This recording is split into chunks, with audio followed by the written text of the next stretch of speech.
The Road to the Wilderness, Part 14, by Random Appellation 468. Dashing through the shadows, I collided with Jamie, and had to grab hold of the small lifeboat to right myself. She didn't move, didn't say anything, and I only had to look down to figure out why. Snagged in the bent aluminum railing on the prow, a gnarled gray crawler claw hung limp, the deck covered in shiny brass casings. Jamie's AK lay next to the lifeboat, its bolt locked to the rear on an empty magazine. 3 more rifle magazines were scattered around the weathered boards, along with generous splashes of sticky black blood, and a few horrifying spatters of human red. It looked like a miniature war had been fought on the deck, with enough claw marks in the fiberglass to show that the beasts had gotten close. Maybe even climbed on board before meeting their demise. Chris was nowhere to be seen. Jamie stared, as if she were made of stone, mouth halfway open like she wanted to scream but couldn't. I fought for a breath, tried to make sense of what I was looking at, even though my brain refused to accept it. No. I ran to the railing and looked down into the water. The crawler trailed behind the ship, its blood seeping out like oil in the cold water. Its log-shaped head rested in an odd angle against the algae-covered hull, bullet holes pockmarked across its bark like hide. Wedged in its lower jaw, I caught a flash of steel in the moonlight, and realized that Chris's knife remained jammed into the beast's throat. My eyes caught something pale in the water, and I almost screamed. Black clothes floated in the waves, mousy brown hair with it. The body wedged between the crawler's head and the prow. His pale skin shone in the dim moonlight, but Chris wasn't moving. "He's down there!" The word surprised me, but I turned to Jamie and pointed over the railing with a shaking finger. "Jamie, he's in the water!" Broken from her horrified trance, Jamie rushed to grab a nearby coil of rope, which she started to wind around her waist and legs in a makeshift harness. "It must have dragged him in. Tie me off to the winch by the mast. When I say so, reel us up." She slid her arm out of its sling and caught the pained wince on her face. With his shoulder as bad as it was, there would be no way for Jamie to get Chris out, much less climb down there in the first place. The second to last thing I wanted to do was go near that crawler, even if it was dead, and get into that eerie, dark water. But the last thing I wanted was to lose Chris. "I'll go." I snatched the rope from her before she could argue, and cinched it around my hips, heart pounding a million miles a minute. "Tell me what to do." Jamie picked up the opposite end of the rope with her good arm and ran for the helm. "Climb down and get his head above water." Gripping the bent railing, I swung both legs over the side and dropped onto the crawler's arm. My sore muscles screamed at the sudden jolt, and every finger wanted to slide off the wet skin of the crawler, but I dug my fingernails in until they bled. The creature's cement gray skin reminded me of pliable tree bark, smooth and tough, but stank like a snake I'd held in a science fair once. Thick, inky blood smeared on my clothes and skin as I clambered down, but in spite of it all, I went on. I only thought about the boy in the water below. Chris lay within arm's reach, and I reached over to grab a fistful of his brown hair so his face would break the water's edge. Both his eyes were shut, his lips slightly agape, water trickling out in a way that made my brain shriek in panic. How long has he been in here? A white nylon rope swooped down from the sky and smacked me in the face. "Get it under his arms! Hurry!" Jamie called from above, and I planted both feet against the slippery hull to push my back against the dead crawler with all my might. Chris slid loose, and I dragged him by his hair, wrapping both arms around his torso. He didn't move, didn't breathe, and my heart sank like a stone. "Pull us up!" I looped the rope around the two of us, shivering in the cool air, but too afraid to be miserable. Somewhere above me, an electric whine cut through the night, and the rope tightened around Chris and I. The water fell away, and Jamie's hand appeared from overhead to help drag us aboard, the two of us lugging Chris onto the deck with desperate grunts. Both Chris's eyes were shut, and a fresh gouge ran just over his right eye and down to his ear, which bore a significant nick in its upper lobe. His new wilderness uniform shirt was a sea of black gore, with more than a few tears in it, but worst of all, his chest didn't move in the usual life-giving rhythm it needed. "He's not breathing," I dug the taut rope from my side, doing my best to stay calm, though that was a fool's errand at this point. "Jamie, what do we do?" She flipped Chris onto his back and tore the deflated chest rig off his body as fast as the buckles would come undone. "You do compressions, I'll give him air. Do not stop, understand? Pump as hard as you can." And releasing my hands over Chris's broad sternum, I locked my elbows and rammed downward over and over, willing him to move with all the strength I had left. Water gurgled out of his nose and mouth with each thrust of my palms, but still, Chris didn't move. Jamie sat beside his head, cradling it in her lap, and pressed 2 fingers to Chris's neck. She waited and chewed at her lower lip with ferocious anxiety. "God, if you exist, I'm begging you, please don't do this. Not now." Her eyes widened and Jamie swore under her breath with an emotion-choked gasp. "There's no pulse." Ice flooded through my veins and Jamie leaned down to tilt Chris's head back, pinching his nose to blow air into his mouth. I continued to lean on his chest with the motions of an oil-filled pump jack. My arms aching, but I knew that if I let up, it was over. Jamie's green eyes swam with tears and she checked for his pulse again. "Come on, wake up. Come on, you pretentious fool, wake up." But she didn't seem to feel anything. And once again, bent to give him 2 more breaths. A muscle in my back cramped, but I shoved through the pain to keep pushing at Chris's chest. Seconds felt like hours and my own tears brimmed in my eyes. It wasn't supposed to be this way. This wasn't how things were meant to go. I'd barely gotten a chance to know Chris. He'd been nice, dashing, kind. He didn't deserve to die this way. Jamie sniffled and hung her head. There's no pulse, Hannah." "Shut up." I shook my head and pumped harder, a gorge of emotion rising my chest. "No, give him more air. We have to." "He's gone," she sobbed, Jamie's face awash with crystalline rivulets as the strong front that I'd always known her for crumbled. "There's nothing we can do." Dead. He was dead. My world reeled, disbelief fogged my mind, and I wanted to pass out. He'd been there, right there, not 5 minutes ago. And now Chris lay at my knees, covered in crawler blood, nothing more than a handsome shell of who he was. A gooey clump of crawler blood slid under my hand, and I lost my grip on my interlocked fingers, landing a hard slap on Chris's throat by mistake. Something rubbery moved under my hand, and a wriggling green thing shot out of his mouth to land on the deck with a wet flop. Chris's eyes flew open, and he spewed water from his mouth, coughing and gagging, the little fish making a similar expression as he floundered on the weathered deck. Jamie cried out in joy and rolled him onto his side, where Chris vomited more water onto the boat with stunned heaves. He spat and sat back on his heels in an unsteady sway. Oh, that hurt. My lungs opened again, and I slid a hand behind his back to prop him up. Thank God. A fist flew into his good arm with light, frustrated punches to accentuate every half-choked word that Jamie shouted. "What the heck was that, Decker? You scared the crap out of me. I thought you were..." Unfazed by her angry sputters, Chris brushed a wet strand of hair from his forehead and made a tired but relieved grin. "I'm happy to see you too, Jamie."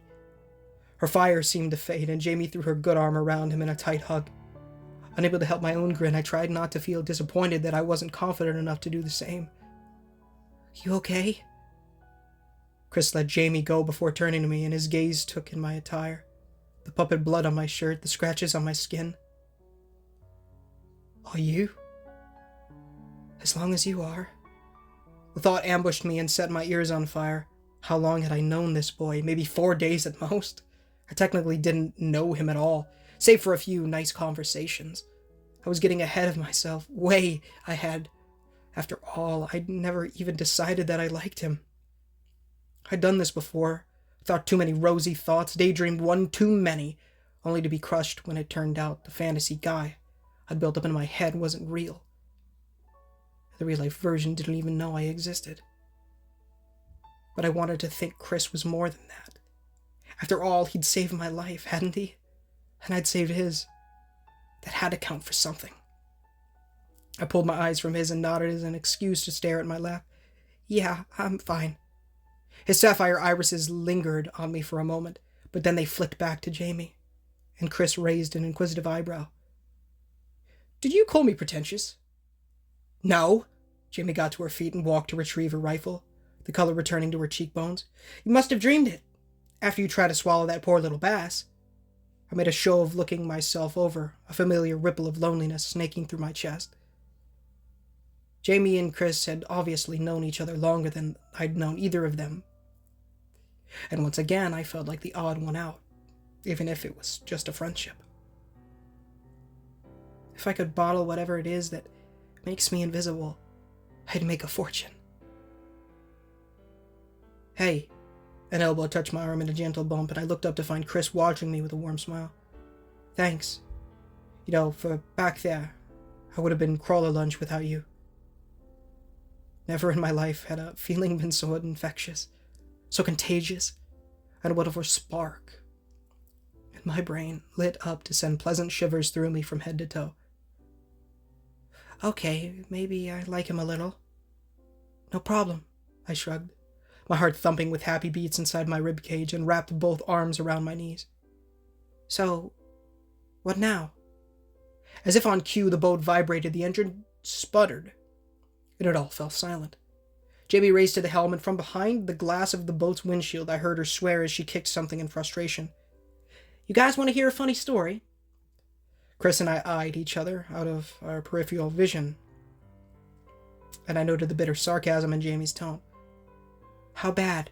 I offered Chris a hand up, feeling ready to soar to the moon when he draped one arm around my shoulders so he could limp to the helm. Jamie frowned and pointed to the stern. "I think we're out of fuel." As it turned out, we were out of a lot of things. Jamie and I swept the rest of the boat for more puppets, but found none. However, we did find 3 dead bodies below deck of people who Chris thought were killed by gunfire, and not the freaks. Chewed up too badly to tell who they were, or where they were from. We spent hours cleaning up corpses and dumping them over the side of the ship. Worse yet, the boat had multiple holes in its hull, though the older ones had been clogged with plans, giving it the list I'd seen before. The problem was, there were several newer holes, most of them about 9mm in size, at the base of the stairs where I'd cut down the puppets. Thanks to my marksmanship, we were slowly taking on water and had to look for materials to patch the leaks.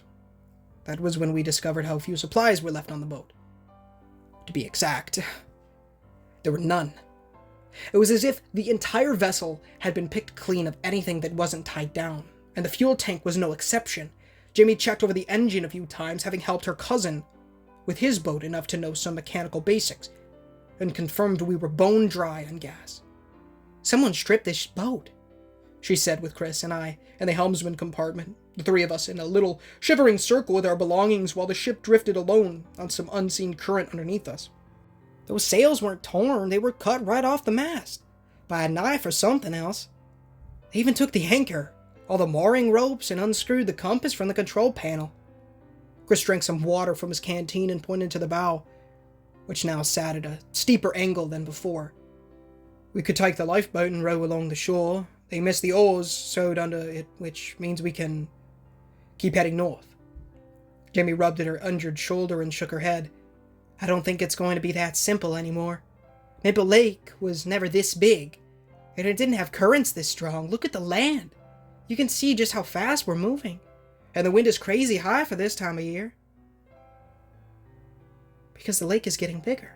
I stabbed at the dirty bolt of my submachine gun, thankful to have something to keep me distracted from our uncomfortable situation. "Right?" "Right." Chris rummaged through his pack to unfold the soggy paper map from earlier and clicked his headlamp on. "As far as I can see, it extends to the northwest and southeast beyond the horizon, which means it could span the entire southern half of the county by now. The only thing holding the water from spilling out into the nearby counties is those hills we spotted from the ridgeline. The fault must have pushed them up and drew the southern valley down, making a great big bowl. Which means Sleepy Maple Lake is going to act more like an inland sea now." Jamie eyed the night sky overhead with distrust. "And if we're stuck out here on a tiny little rowboat, one storm could sink us." My eyebrows rose and I stopped polishing my Type 9 long enough to nod at the nearby stairs to go below deck. "I mean, we're sinking now. We all watched the gray water ripple past the hull, creeping slowly but steadily toward the right side railing. Waves hissed around us, and sometimes, if I looked hard enough, I could just make out the eerie shapes of buildings in the shallows beneath the boat. Houses, barns, and telephone poles wreathed in a slimy green coat of algae. Every once in a while, I thought I glimpsed the blurry shadows of various unknown creatures gliding along in the waves below. Some small, like normal fish, and some so large that I hope I had hallucinated them. To make matters worse, the further our ship drifted, the murkier the water became, and I had a feeling that soon it would be so deep we wouldn't be able to see the bottom at all. Chris scratched his head and gave up trying to scribble on the wet map with a wooden yellow pencil. Without the landmarks, this map is useless. We have to try and row closer to shore, or we'll get lost in a few hours. We could drift for miles before hitting land, and if we get stuck on the southern shore, I guarantee ELSAR will be crawling all over it. With a reluctant sigh, Jamie tugged at her sling and focused on her muddy combat boots with a subdued tone. My head hurts. Definitely a concussion. I threw Chris a worried frown and he returned it. I'll row for the first hour. He climbed to his feet, hopping on one foot with a sprained ankle tucked behind him. Hannah and I will take turns. You are going to try and sleep, all right? Screw that! Jamie snarled, a burst of anger that stunned all three of us into silence. She blinked, as if surprised at herself. I rested her forehead in one hand. Sorry, I don't feel good. I can row. My shoulder feels fine. Besides, I'm not tired. Yes, you are. I fitted the pieces of my submachine gun back together and met Jamie's emerald eyes with my own fleeting gaze. We all are. Come on, Jamie. I'd feel a lot better if you took a nap. Just in case. 1 hour of rest. That's all I'm asking. Please? For a moment, she glowered at me. But her gaze softened at my insistence, and Jamie let her shoulders slump. Okay, fine. 1 hour. That's it. Far off to the west, a metallic bell tone rang deep into the night, like the old-style cathedral bells on the fancy churches in Louisville. The wind whipped up, cold on my neck, and the clouds overhead grew dark with rain. A bank of fog rolled in a slow march from the southwest, obscuring most of the horizon in that direction. But as I squinted, my eyes picked up a faint pinprick of yellow light.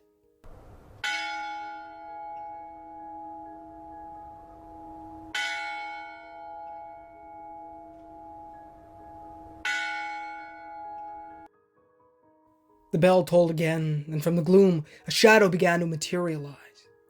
At first, I thought perhaps we had drifted closer to a stand of pine trees that weren't fully submerged, or maybe another island that had been a hillside from the flood waters overtook the valley. But the more I watched, the clearer the details became.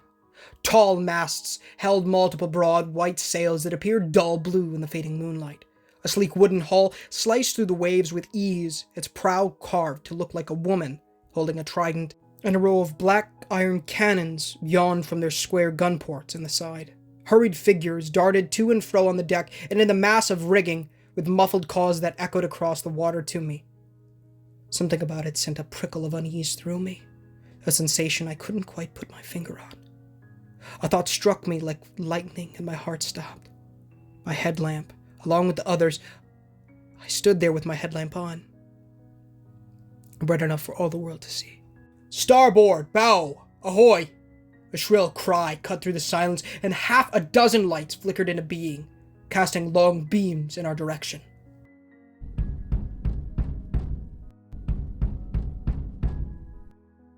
Drums throbbed to life in a tribalistic rhythm from the ship, and the huge craft wheeled around to charge our way, with every sail unfurled to catch the breeze. It amazed me how fast such an old boat could move, and as it closed on us, enough torches burst into flame on its deck that I no longer had to squint to see. Crew members pushed the cannons into firing positions, others with small arms climbed the rigging, and still more directed lanterns with big concave mirrors behind them like searchlights to bathe our boat in golden light. Steel flashed in the grips of the crew, and I could see everything from modern guns like Jamie's AK to strange numbers of axes, spears, and even old-fashioned swords. Their attire made less sense, half modern and half in regalia of an era long gone by, with bandanas, tricorn hats, and feathers tucked behind their ears. Many wore no shoes, and they all appeared much shorter and thinner than I expected.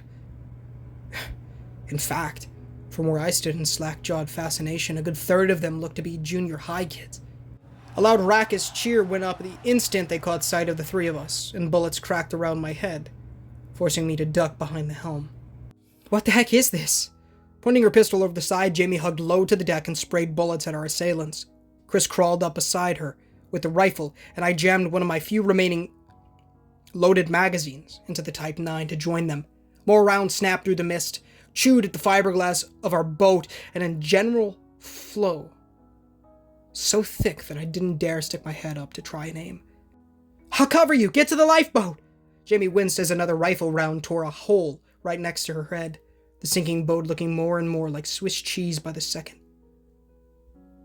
"Nothing doing." Chris poked the AK over his side and fanned the trigger at the ship, our enemies now so close I could see the grain on the wooden hull as it began to slow down. "We all go, and no one does." I mimicked him and let off bursts from my submachine gun at the nearby warship, each time unsure if a lucky shot would find me. "What's the plan? Guys, how are we getting out of here?" Thunk, thunk. Iron clanged against the wooden deck boards and rolled over to see a big grappling hook yanked tight against our boat's rail. The entire craft pulled sideways in the water. More were hooked over the bow, the helm, and even one on the steering wheel, all to draw us in like a snared fly in the grasp of a hungry spider. "Chris?"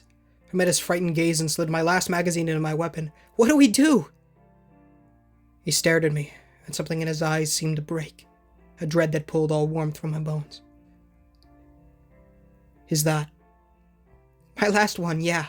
I choked down the urge to vomit. "You?"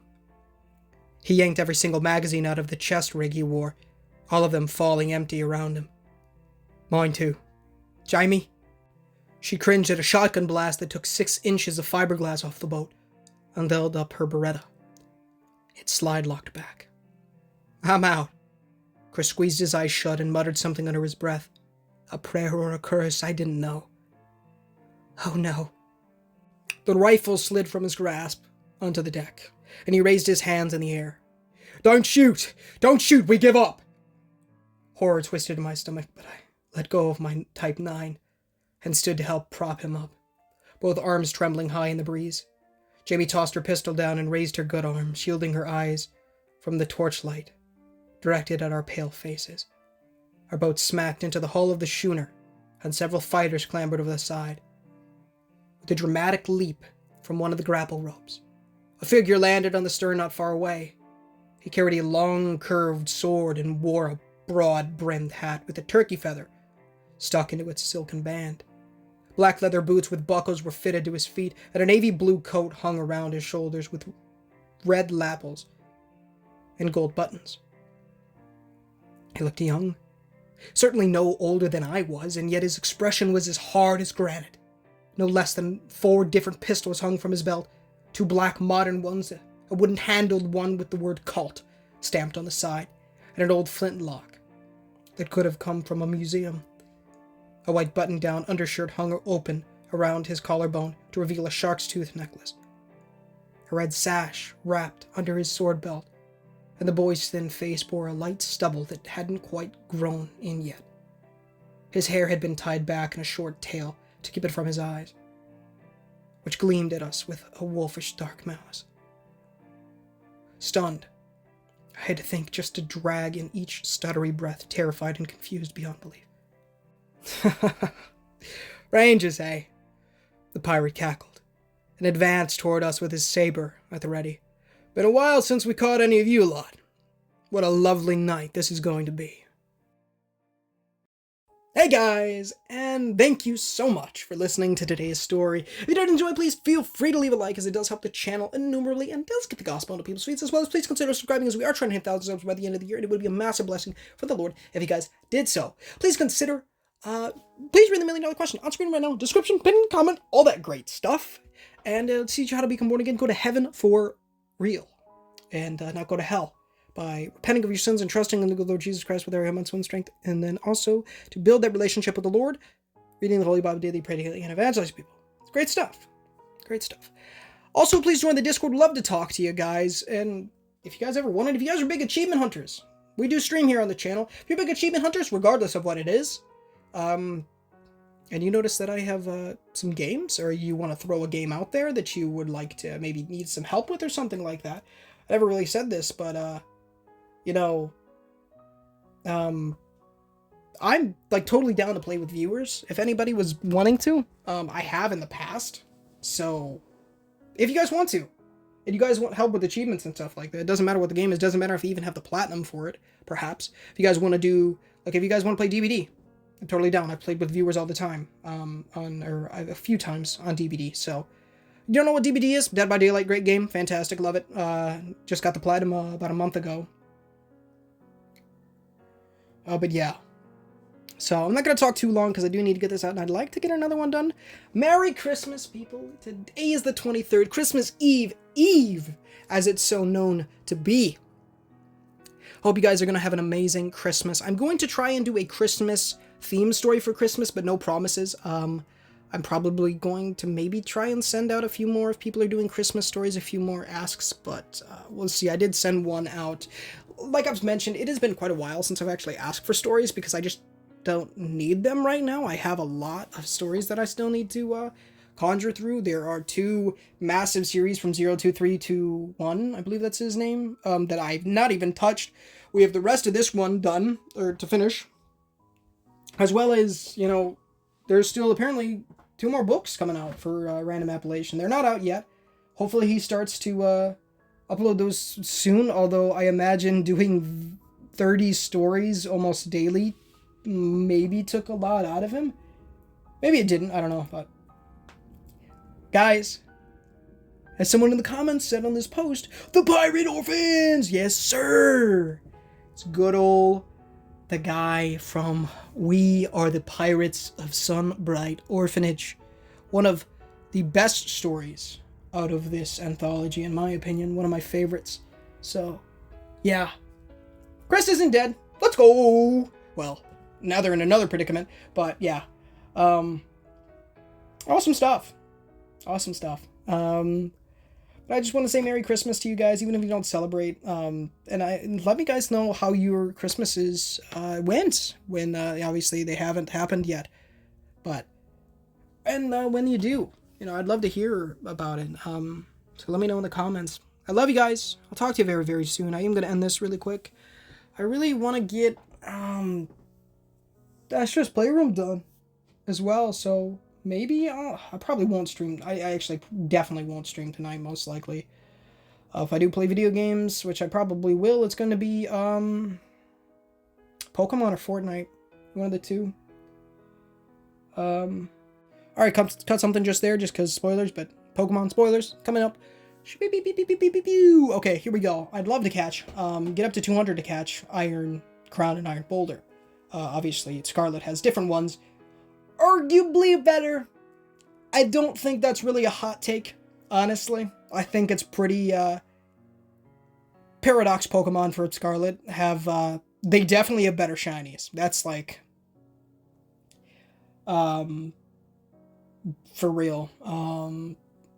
Iron, the Violet Paradox Pokemon all have the exact same shiny kind of palette.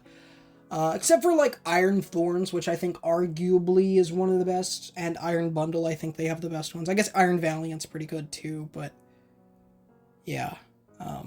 The rest of them are pretty freaking subtle. They are noticeable, though. I don't know, I have 3 Paradox Mons. I have 2 shiny Iron Treads that I got in the same sandwich. Was very blessed with those guys. Those are both full odds, if I'm not mistaken. Well, with Charm, of course. And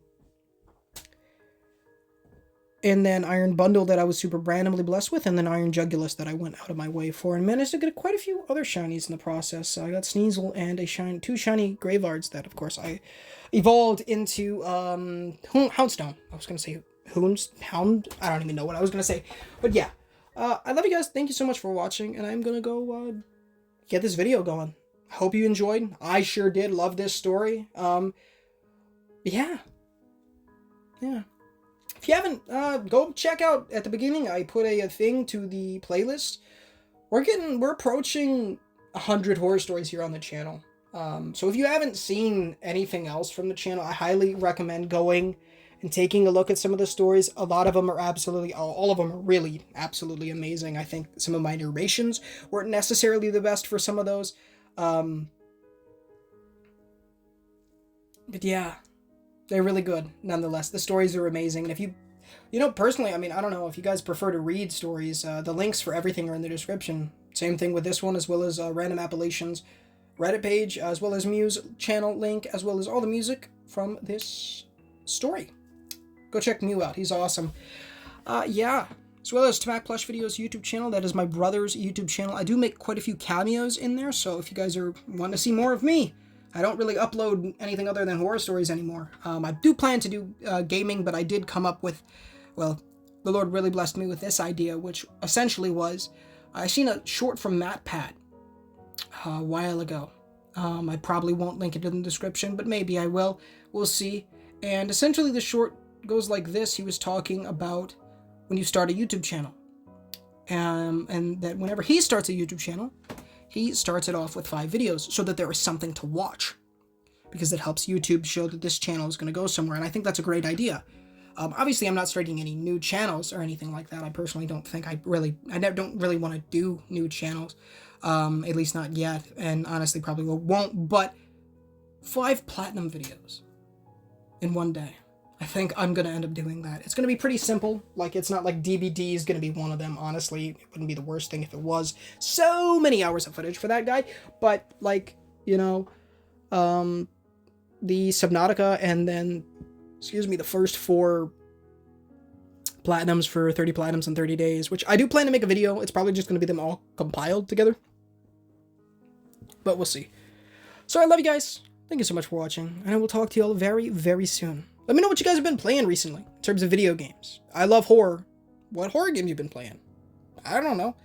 We're going to be playing The Inpatient soon, though, as well as Home Sweet Home, both of which are relatively short. One does have a platinum, the former, and the latter does not, which is fine. I'm trophy hunt for trophies, not for the platinums. Although I do love the platinums, don't get me wrong. But yeah, I love you guys. Thank you so much for watching. And until next time, guys, this is Ninja Gamer, signing off.